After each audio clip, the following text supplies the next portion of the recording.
Welcome to another episode of the Gull Mouth Action podcast, where we take a look at all the latest goings on at Brighton, Hove Albion and Crawley Town.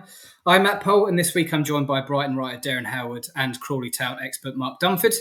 Brighton looks set to announce their first major departure of the summer, with forward Joao Pedro close to agreeing a move to Chelsea. This week we'll discuss Pedro's imminent departure, the retirement of a former Seagulls midfield general, a good week for a pair of Albion young guns, and we'll bring you all the latest from Crawley Town, who have been very busy once again in the transfer market. You can read all the stories we are talking about with videos and pictures online at sussexworld.co.uk/sport, and you can check out other great videos on Latest TV. Chelsea have agreed a fee worth £60 million to sign forward Joao Pedro from Brighton. The 23-year-old is expected to sign a 7-year contract at the Blues. The Brazilian is set to join after delivering 30 goals and 10 assists in 70 matches over a 2-year spell at Albion, following a then club record £30 million move from Watford in 2023. Following the classic Brighton to Chelsea pipeline there, Derren, what do you make of this? And do you reckon, considering the way that Joao Pedro left, obviously he had a bust up with Jan-Paul van Hecke, will there be many tears shed about the departure of the Brazilian? Yeah, it's a well-worn path now, isn't it? Plenty of Brighton players have, swapped the Amex Stadium for Stamford Bridge, and Pedro's the latest one. He did well for Brighton.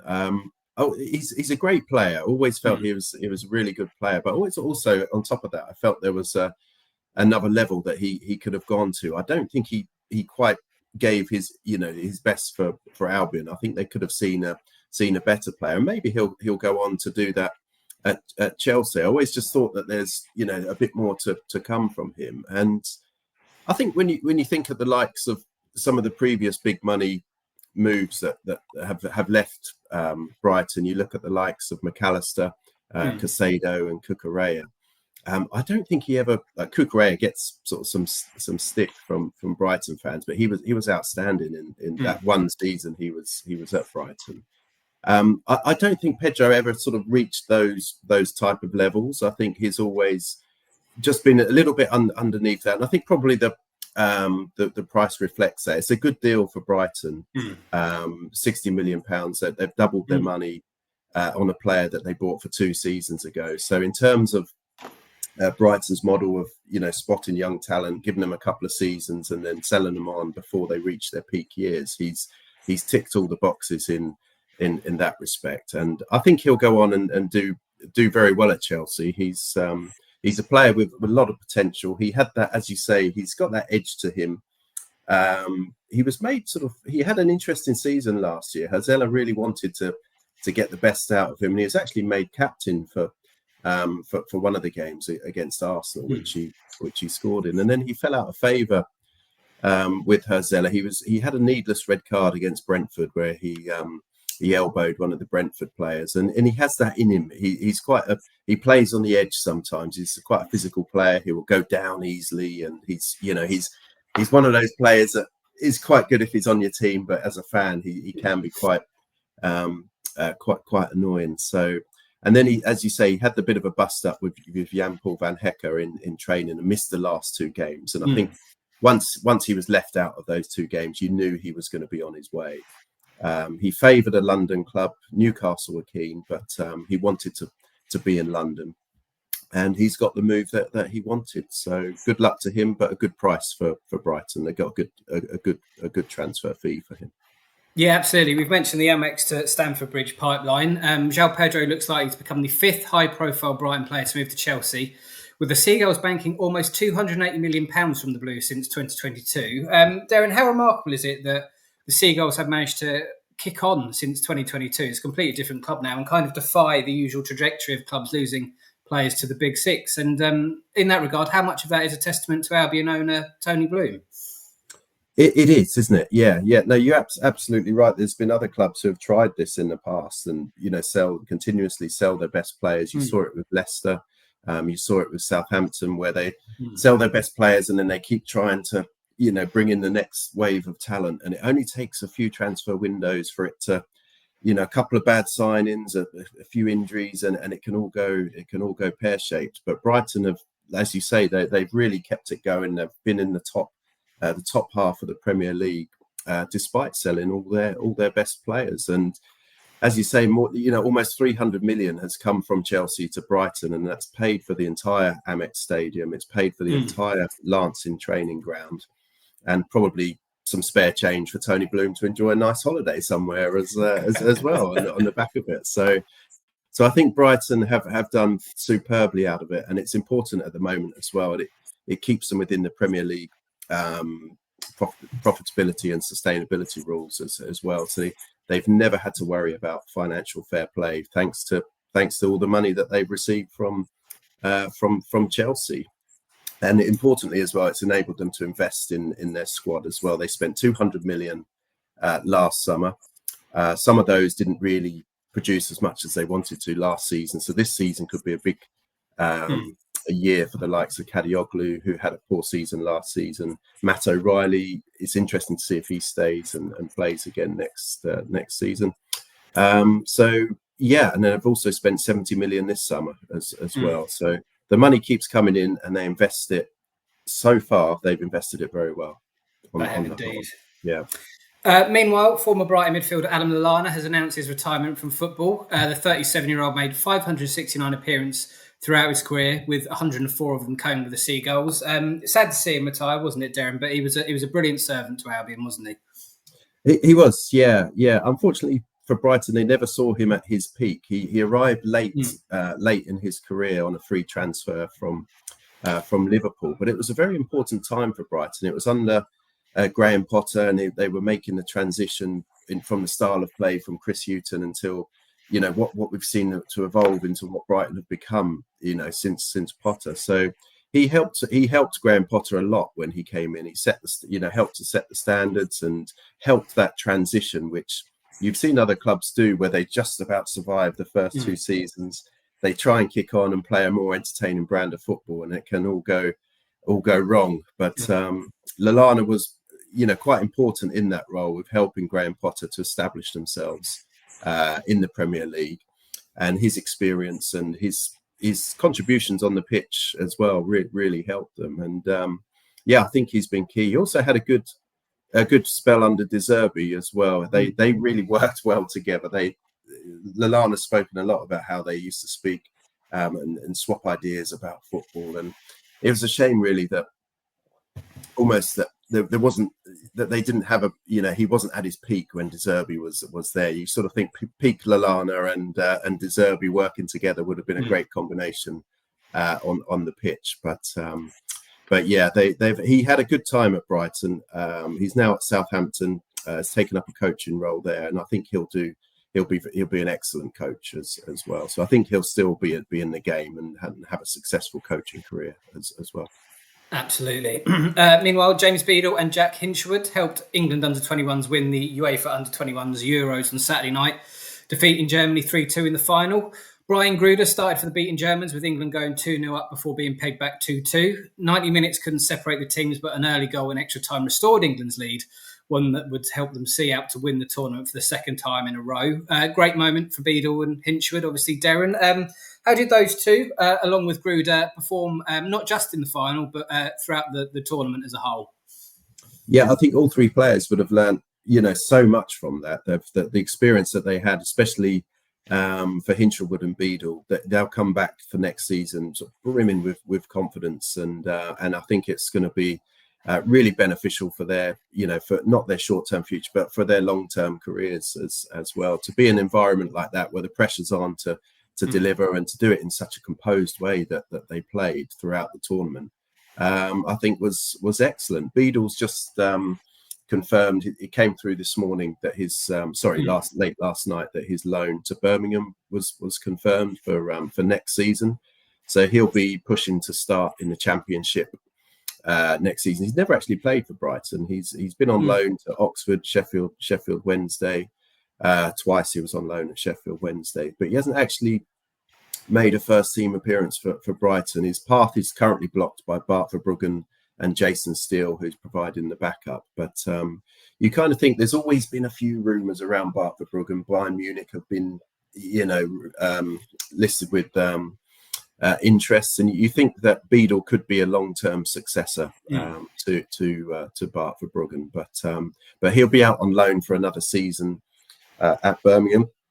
the victory at the under-21s will do him the world of good. And Hinshelwood, midfielder, but he played left back for most of the tournament for England. So that just shows his adaptability. And he could have had a couple of goals in the tournament as well. There were a couple of chances where he's good in the air, and he just, I think there was one in the semi-final against, was it the quarter-final against Spain, when he headed one just wide. So wherever he plays on the pitch, he's always an attacking threat. And he showed that with Brighton. Hopefully he'll play more in his favoured midfield role. But if he needs to play at right back, if he needs to play at left back, he can fit in there.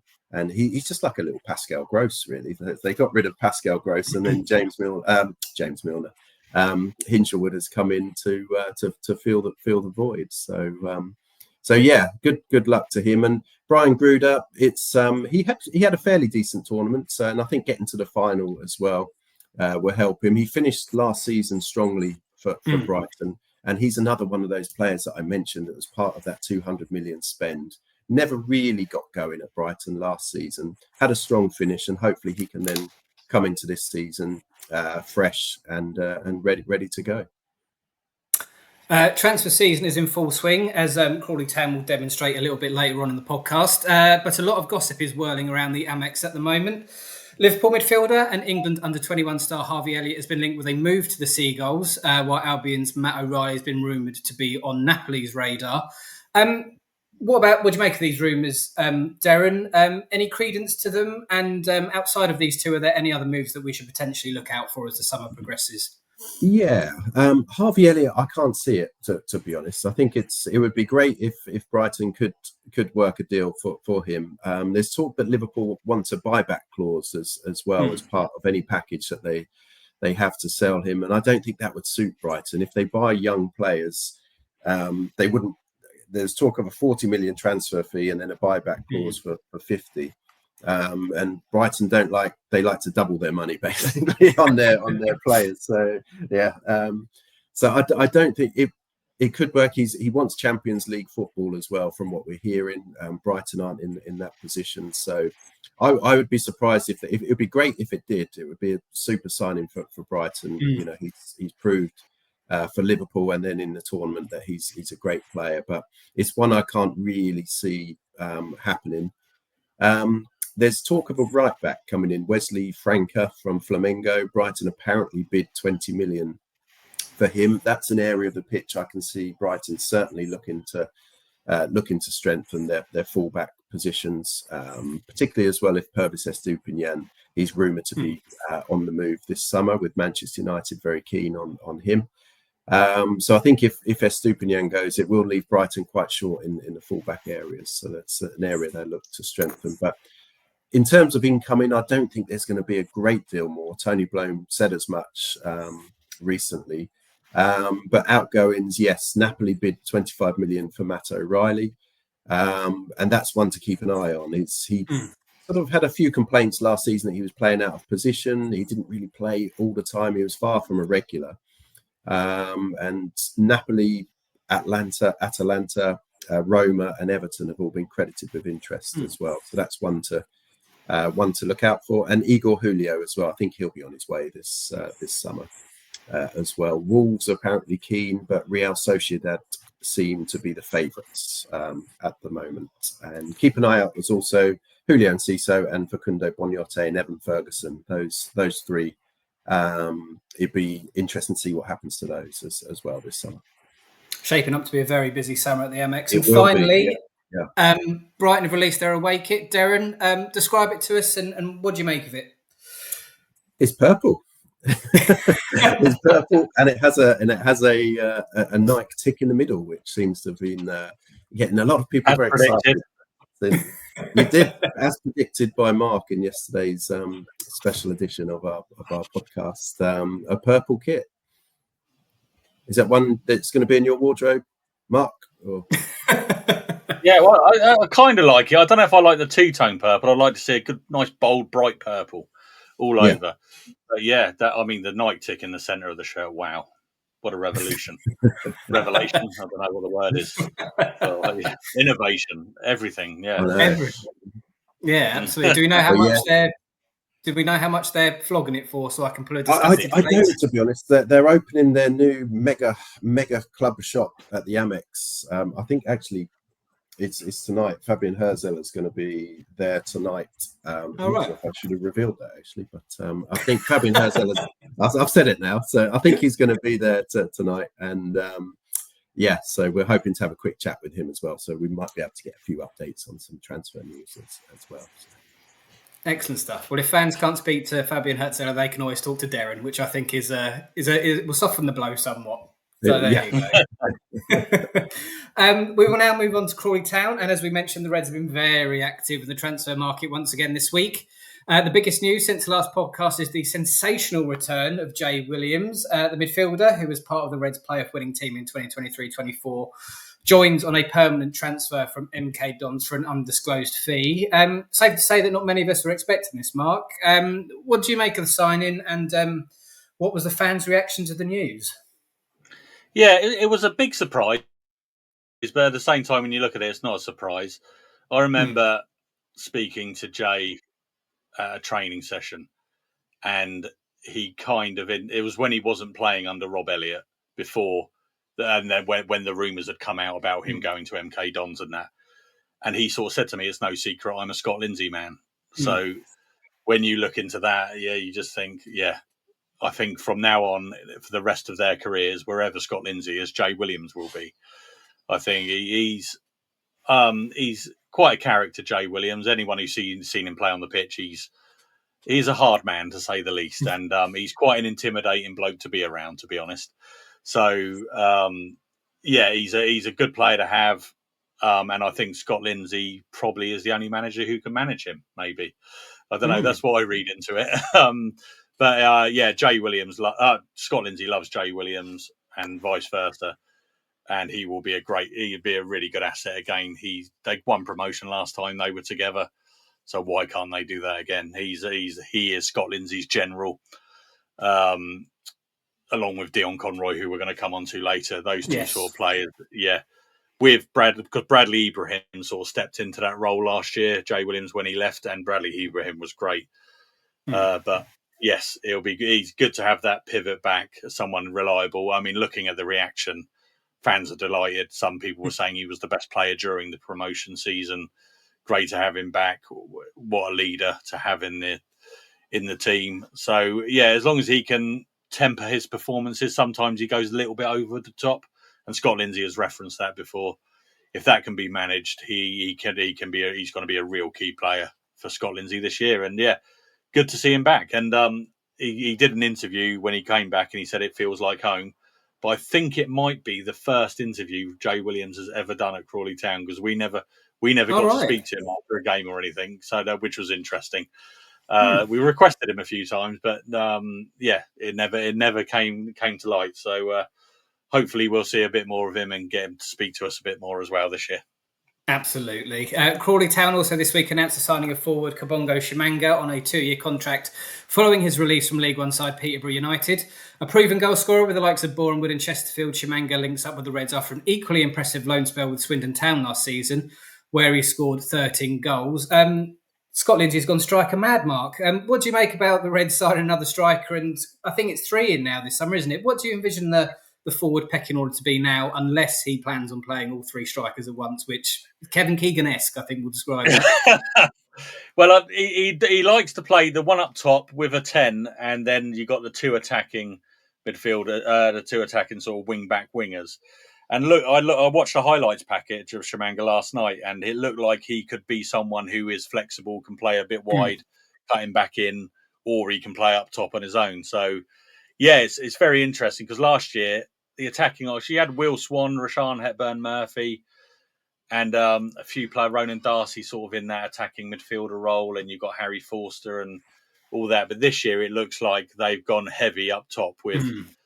So they've got lots of options. I mean, you've still got Tola Shawanmi as well in the squad. Yes. So, and obviously with Harry McCurdy, with Danny Cashman, and you've still got Adi Yemo, who has played up top before.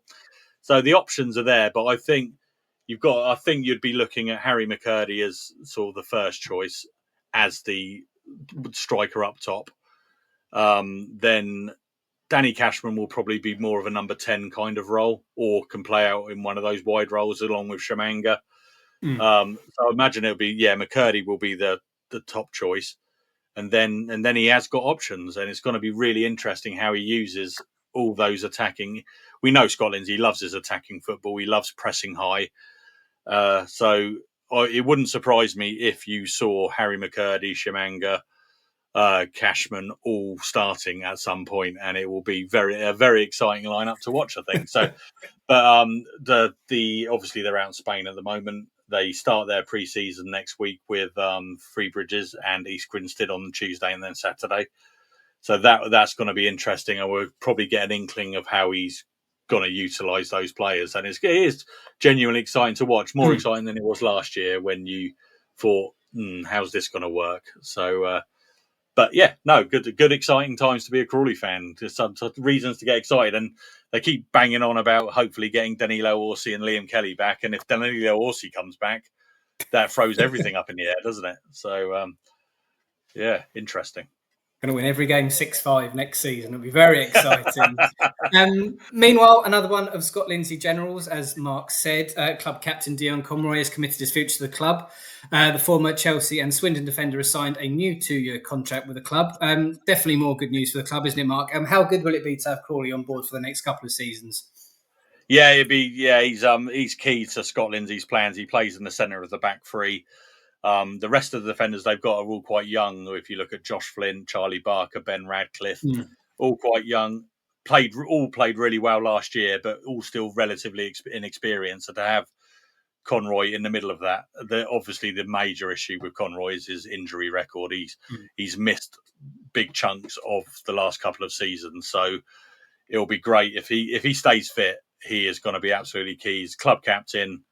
He's such a calming influence on the pitch, so good on the ball, leads the team well.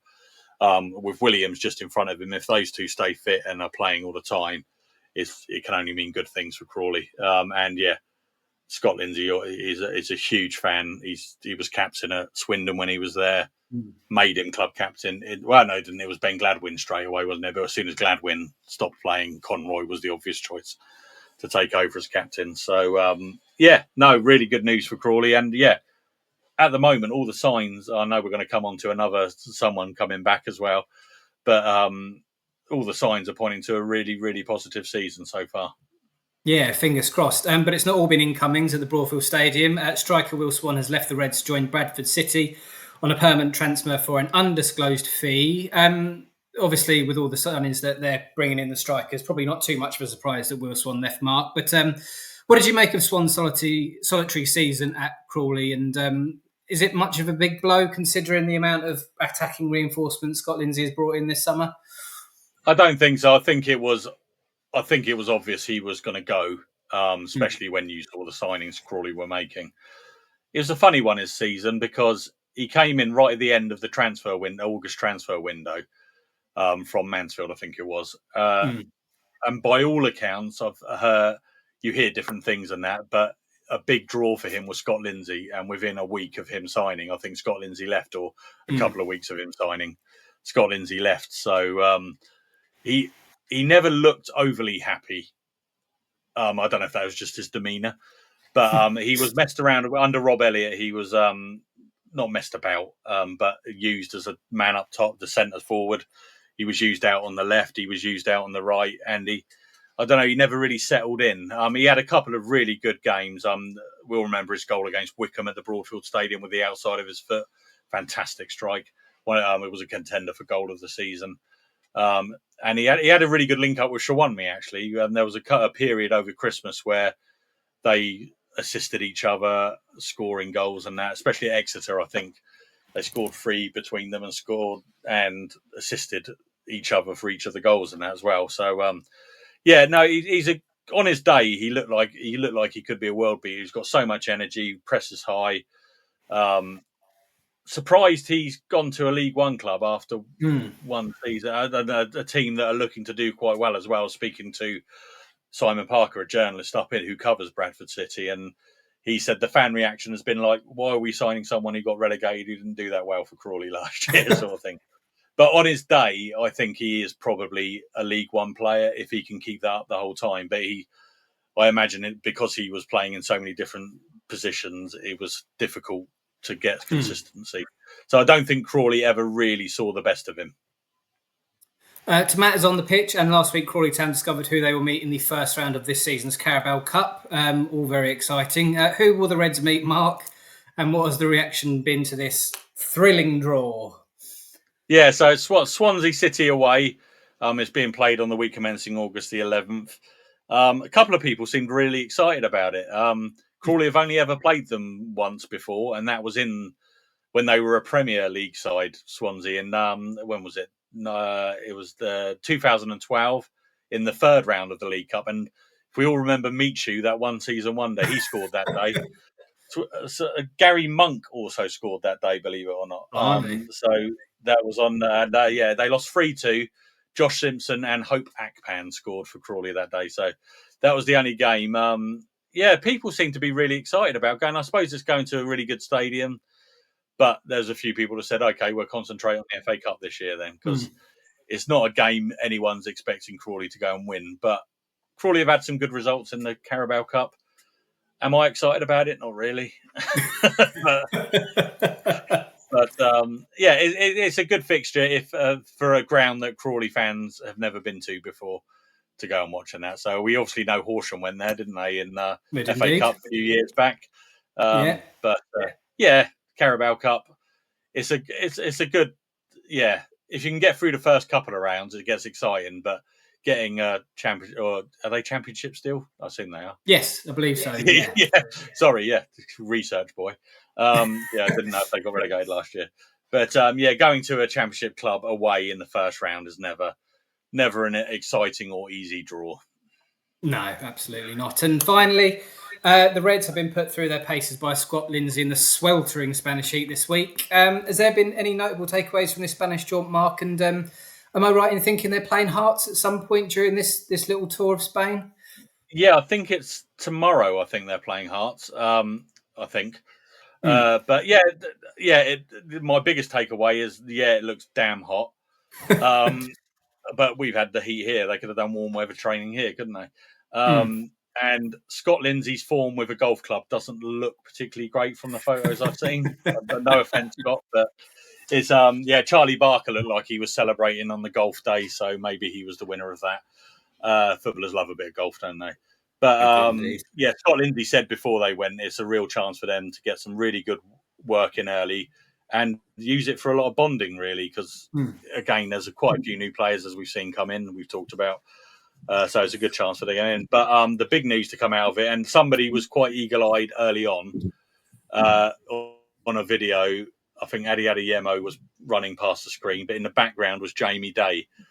And the club finally announced it. I mean, Scott Lindsay's given it away last week in an interview with me, saying about when the fixtures came out. Oh, me and Jamie were discussing that we've never lost at Grimsby when the fixtures came out. So people jumped on that straight away.